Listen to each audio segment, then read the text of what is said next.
बिस्मिल्लाहिर्रहमानिर्रहीम। अस्सलाम वालेकुम माय केमिस्ट फैमिली। ये है आपका favourite channel your free academia. उन बच्चों का चैनल जो केमिस्ट्री समझकर पढ़ना चाहते हैं। रट्टे वालों के लिए है कोई और चैनल। सब बोलें 10 time my passion my chemistry. Now study time starts. Okay बच्चों, कल के लेक्चर में हमने स्टडी किया था manufacturing of sodium metal from sodium chloride at industrial scale. हमने एक एप्लीकेशन देखी थी इलेक्ट्रोकेमिकल इंडस्ट्री की और एग्जांपल थी वो एक इलेक्ट्रोलिटिक सेल की।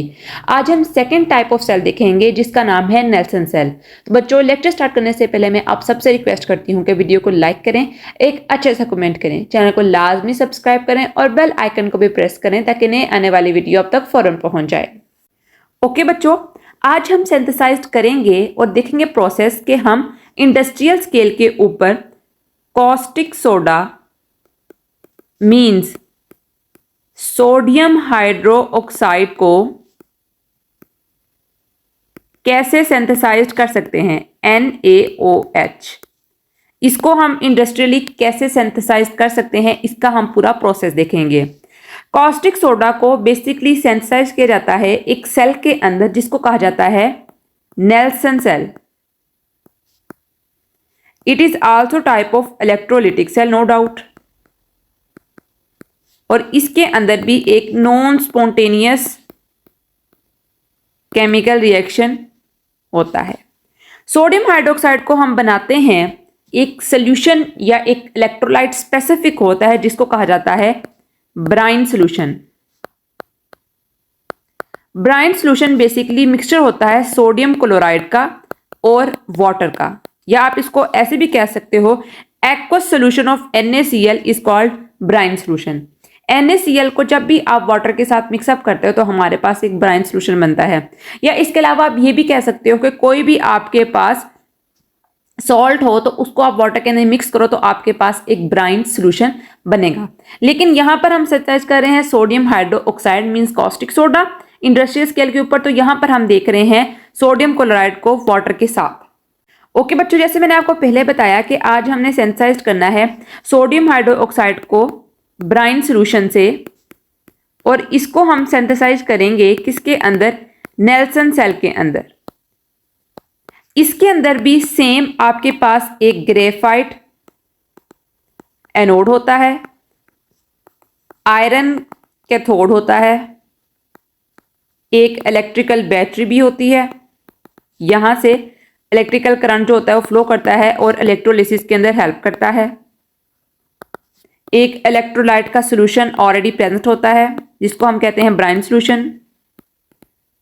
और साथ साथ इसके अंदर सेम वही बात कि एनोड के ऊपर होती है ऑक्सीडेशन, जबकि कैथोड के ऊपर होती है reduction. Main principle of Nelson cell, ये नेल्सन सेल के अंदर हम सब कुछ स्टडी करेंगे, ये चीजें वहां पर प्रेजेंट होती हैं। अब हम देखते हैं कि इसकी हम कंस्ट्रक्शन कैसे कर सकते हैं। ओके बच्चों, अगर हम इसकी कंस्ट्रक्शन की बात करें तो हम देखेंगे हमें एक रेक्टेंगुलर बॉक्स नजर आ रहा है, ठीक है, और इस बॉक्स के अंदर सारा का सारा हमारा अपरेटस प्रेजेंट है। हम स्टार्ट करते हैं अपने एनोड और कैथोड से। अब ये देखो यहां पर रेड कलर का जो सॉल्यूशन प्रेजेंट है इसको कहते हैं ब्राइन, इसको उन्होंने कहा है ब्राइन सॉल्यूशन, ठीक है।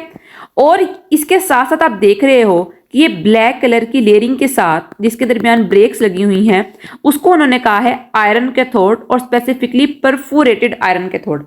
परफोरेटेड का मतलब होता है जिसके अंदर सुराख हुए हो हल्के हल्के, जैसे आपने स्टेनर देखा होगा जिसे आप चाय स्टेन करते हो वही परफोरेटेड होती है, उसके अंदर सुराख होते हैं तभी चाय स्टेन होती है। सेम इसी तरह कि यहाँ पर हमारे पास परफोरेटेड आयरन कैथोड प्रेजेंट होता है और उसके अंदर हमारे पास ये एक वर्टिकल शेप में ग्रेफाइट का एनोड प्रेजेंट है उस आयरन कैथोड के अंदर। अब अगर यहां पर आप देखो यहां पर डायाफ्राम लिखा हुआ है। बेसिकली ये डायाफ्राम जो होता है ये बना होता है एस्बेस्टोस का। ये एक स्पेसिफिक मटेरियल है जिसका ये डायाफ्राम बना होता है। आयरन कैथोड को ये लाइन अप कर रहा होता है। इसका मकसद ये होता है कि इसने प्रिवेंट करना होता है कि जो आयंस हमारे पास एनोड की तरफ बन रहे हैं और जो हमारे पास कैथोड की तरफ बन रहे हैं उनकी मिक्सिंग को ये प्रिवेंट करता है, ठीक है। उसके अलावा आप देख रहे हो यहाँ पर येलो कलर का जो स्पेसिफिक सब्सटेंस उन्होंने दिखाया है, यहाँ पर उन्होंने साथ ही दिखा दिया कि यहाँ पर क्लोरीन गैस जो है वहां का उसका आउटलेट है। ये ऊपर जो है वो क्लोरीन गैस की एक्यूमुलेशन है। नेगेटिव और पॉजिटिव साइन शो कर रहे हैं कि हमारे पास ये कैथोड या एनोड से कनेक्टेड है। और यहाँ पर उन्होंने एक और आउटलेट दिखाया जो कि है हाइड्रोजन गैस का। ये हम देखेंगे कैसे यहाँ पर हाइड्रोजन गैस और क्लोरीन गैस लिबरेट हो रही है, सारा हमारा पास आता है वर्किंग के अंदर। और यहाँ पर आप देख रहे हो यहाँ पर ड्रॉपिंग NaOH लिखा है। परफोरेटेड आयरन कैथोड का एक पर्पज यह भी हो गया कि यहाँ से NaOH परफोरेट होके मीन्स कि उसके अंदर स्पेसिफिक उसका कंपाउंड बन के वो निकल रहा है, यहाँ से बाहर आ रहा है। तो सेम जिस तरह हमारे पास चाय जो होती है वो स्टेनर से बाहर आती है कप के अंदर, इसी तरह जो हमारे पास आयरन कैथोड है ये क्या फंक्शन कर रहा है एज अ स्टेनर, और वहां से हमारे पास NaOH जो है वो बाहर आ रहा है। और ये कहां पर एक फ्लास्क के अंदर जमा हो रहा है, इसको स्पेसिफिकली उन्होंने कहा है कैच बेसन। कैच बेसन इसको कहा है, फ्लास्क होता है एक बीकर की तरह होता है, तो इसको उन्होंने कहा है कैच बेसन। और ये हमें पता है कि ये रेक्टेंगुलर जो हमारे पास एक पूरा स्टील का टैंक है ये प्रेजेंट है, और ये जो हमारे पास रिजल्टिंग प्रोडक्ट है ये हमारे पास NaOH का सोल्यूशन है। अभी आपको इसकी इतनी अच्छी तरह समझ नहीं आई होगी कि यहाँ पर मैम ने कैसे इसको लेबल कर दिया और क्या यहाँ पर फंक्शनिंग हो रही है। हम इसको दोबारा देखेंगे जब हम देख लेंगे कि कैसे हमारे पास वर्किंग हो रही है। अगर हम जनरली देखें तो हमारे पास हमारे एपरेटस के अंदर या सेल के अंदर दो चीजें प्रेजेंट हैं। एक हमारे पास वाटर प्रेजेंट है, जबकि एक तरफ हमारे पास NaCl प्रेजेंट है, क्योंकि हमने ब्राइन सोल्यूशन बनाया है इनको आपस में मिक्सअप करके। अब जब इलेक्ट्रिसिटी पास हुई है तो जाहिर बात है इलेक्ट्रोलाइसिस होगा। हमने NaCl का इलेक्ट्रोलाइसिस भी पढ़ा है, हमने वाटर का इलेक्ट्रोलाइसिस भी पढ़ा है, किसके अंदर, जब हम स्टडी कर रहे थे इलेक्ट्रोलिटिक सेल को। NaCl का अगर हम इलेक्ट्रोलाइसिस देखेंगे कैसे ये आयंस में स्प्लिट अप होता है, तो होता है ये इस तरह 2NaCl goes to 2Na plus plus 2Cl minus. ये बेसिक इलेक्ट्रोलाइसिस है किस चीज का, NaCl का। और अगर हम वाटर का देखें तो वाटर जो होता है वो स्प्लिट अप होता है किसके अंदर, हाइड्रोजन आयंस के अंदर और हाइड्रोक्सिल आयंस के अंदर। अब हमारे सॉल्यूशन के अंदर कितने टाइप ऑफ आयंस प्रेजेंट है, अब हमारे सॉल्यूशन के अंदर 4 टाइप ऑफ आयंस प्रेजेंट है। Hydrogen ions, hydroxyl ions, sodium ions और क्लोराइड आयंस। अब हमने ये देखना है कि इनके ऊपर जो 4 प्रेजेंट है ये किस तरह और किस तरफ माइग्रेट करता है। अब हमारे पास सबसे पहले हम NaCl की तरफ से देखते हैं, उसके बाद हम हाइड्रोजन की तरफ आएंगे। तो यहां पर हमारे पास सोडियम प्रेजेंट है और क्लोराइड प्रेजेंट है। अब हमें पता है कि अगर हम जनरली बात करें कि किस तरह हमारे पास NaCl की इलेक्ट्रोलाइसिस होती है, तो जो क्लोरीन होता है वो मूव करता है एनोड की तरफ ऑटोमेटिकली। क्यों करता है, क्योंकि क्लोरीन के पास एक्सेसिव इलेक्ट्रॉन प्रेजेंट है एक। अब जब ये एनोड के पास मूव करता है तो यहां पर क्या क्या करता है, यहां पर जाकर ये करता है oxidation, means loss of electrons. ये इलेक्ट्रॉन्स को लूज कर देता है। जब ये इलेक्ट्रॉन्स को लूज करता है तो ये कन्वर्ट हो जाता है किसके अंदर, क्लोरीन गैस के अंदर, और हमारे पास यहां से 2 इलेक्ट्रॉन्स निकल जाते हैं। मैंने कल भी बताया था डाउन सेल के अंदर कि हमारे पास किस तरह इलेक्ट्रोलाइटिक सेल जो हो रहा है वो NaCl का, और जब हमने सोडियम मेटल को एक्सट्रैक्ट किया था कि 2Cl माइनस के पास हमारे पास 2 इलेक्ट्रॉन्स ही निकलेंगे। अगर Cl अकेला होता नेगेटिव आयन के साथ तो हमारे पास 1 इलेक्ट्रॉन निकला था। यहाँ पर 2Cl minus means 2 molecules of chloride है, तो हमारे पास 2 इलेक्ट्रॉन्स निकले हैं। तो ये Cl2 गैस जो थी वो हमारे पास प्रोड्यूस हुई है और ये लिबरेट आउट हो गई है, मींस के बाहर निकल रही है कहां से, एनोड के पास से। अब यहाँ पर हमारे पास 2 इलेक्ट्रॉन्स जो है वो प्रेजेंट है सोल्यूशन के अंदर, आपने इसको कुछ नहीं करना, अभी के लिए आप इसको छोड़ दो। अब हमारे पास सोडियम भी प्रेजेंट है और 2 इलेक्ट्रॉन्स भी प्रेजेंट है, इनको आपने भी स्किप कर देना।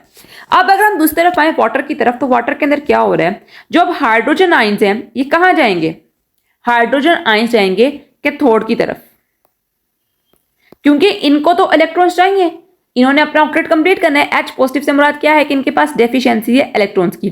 तो जो इलेक्ट्रॉन्स हमारे पास कहां से आए हैं, एनोड से, ये एक्सेप्ट हो जाएंगे किसके थ्रू, ये H पॉजिटिव के थ्रू एक्सेप्ट हो जाएंगे, मींस कि हाइड्रोजन जो होगा वो इनको एक्सेप्ट कर लेगा, और जैसे ही हाइड्रोजन इनको एक्सेप्ट करेगा तो यहां पर ये रिएक्शन करेंगे और हाइड्रोजन गैस जो होगी वो लिबरेट आउट हो जाएगी।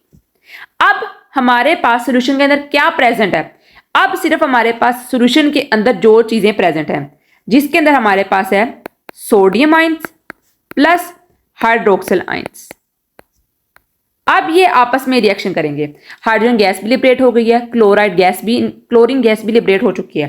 4 आयन से 2 चले गए हैं, अब 2 रह गए हैं, सोडियम और हाइड्रोक्सिल। अब यहां पर क्या होगा, सोडियम के पास कमी है एक इलेक्ट्रॉन की, इसको चाहिए एक इलेक्ट्रॉन, जबकि हाइड्रोक्सिल आयन के पास एक इलेक्ट्रॉन की एक्सेस है, उसने ये इलेक्ट्रॉन्स देने हैं। तो क्या होगा, सोडियम और हाइड्रोक्सिल आयंस आपस में रिएक्शन बनाएंगे और NaOH मींस कॉस्टिक सोडा जो होगा वो हमारे पास एज द रिजल्ट प्रोड्यूस्ड हो जाएगा। और सेम क्या हुआ है हमारे पास कि एनोड के ऊपर हो रही है ऑक्सीडेशन, लॉस ऑफ इलेक्ट्रॉन्स, किसकी हो रहे हैं, क्लोराइड आयंस के, जबकि कैथोड के ऊपर क्या हो रही है, रिडक्शन, किसकी, हाइड्रोजन की। मींस के हाइड्रोजन के जो आयंस हैं वो क्या कर रहे हैं, एक्सेप्ट कर रहे हैं इलेक्ट्रॉन्स को, लिबरेट आउट हो रहे हैं एज हाइड्रोजन गैस। ओके बच्चों, अगर हम देखेंगे हमारे पास जनरल क्या रिएक्शंस हो रहे हैं नेल्सन सेल के अंदर जो कि प्रोड्यूस कर रहे हैं as a result caustic soda, तो सबसे पहले जैसे हमारे पास NaCl है, सोडियम क्लोराइड, इसकी इलेक्ट्रोलाइसिस होगी क्योंकि इलेक्ट्रिक करंट पास किया, ये हमारे पास इलेक्ट्रोलाइटिक सॉल्यूशन में प्रेजेंट है। तो ये स्प्लिट अप होता है सोडियम आयंस के अंदर और क्लोराइड आयंस के अंदर। अब जो क्लोराइड आयंस हैं वो क्या करते हैं, उनके पास एक्सेस इलेक्ट्रॉन है, वो ऑक्सीजन करते हैं एनोड के ऊपर और 2 इलेक्ट्रॉन्स को लूज कर देते हैं, और यहाँ से जो हमारे पास क्लोरीन गैस है वो लिबरेट आउट होती है। हमने आउटलेट देखा था क्लोरीन गैस का, मैं आपको दोबारा डायग्राम दिखाती हूँ, वहां पर हम दोबारा इसको समझते हैं ताकि हमें कोई कंफ्यूजन ना रहे। अगला स्टेप जो है वो रिएक्शन एट कैथोड का है, रिडक्शन का।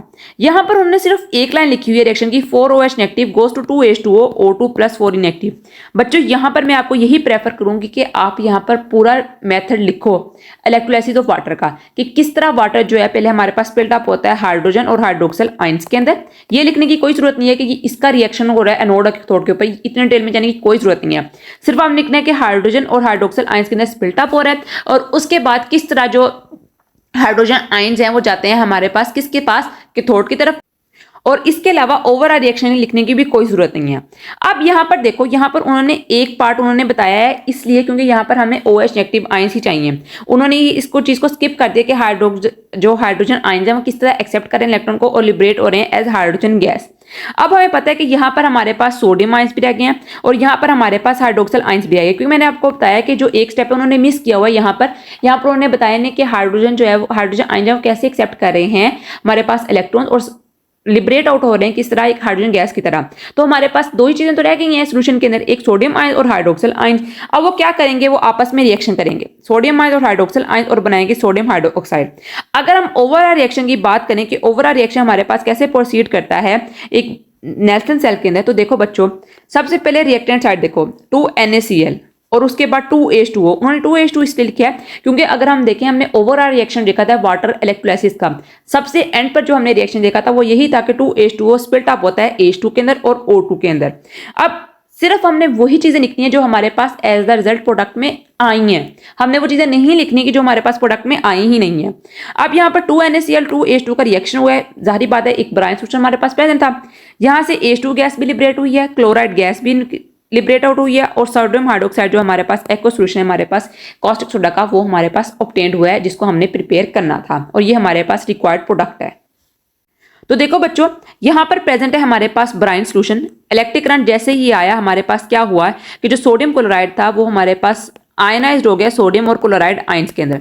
अब जो क्लोराइड आयन है वो जाते हैं एनोड के पास जाके ऑक्सीजन करते हैं और लिबरेट होते हैं Cl2 गैस के थ्रू यहाँ से।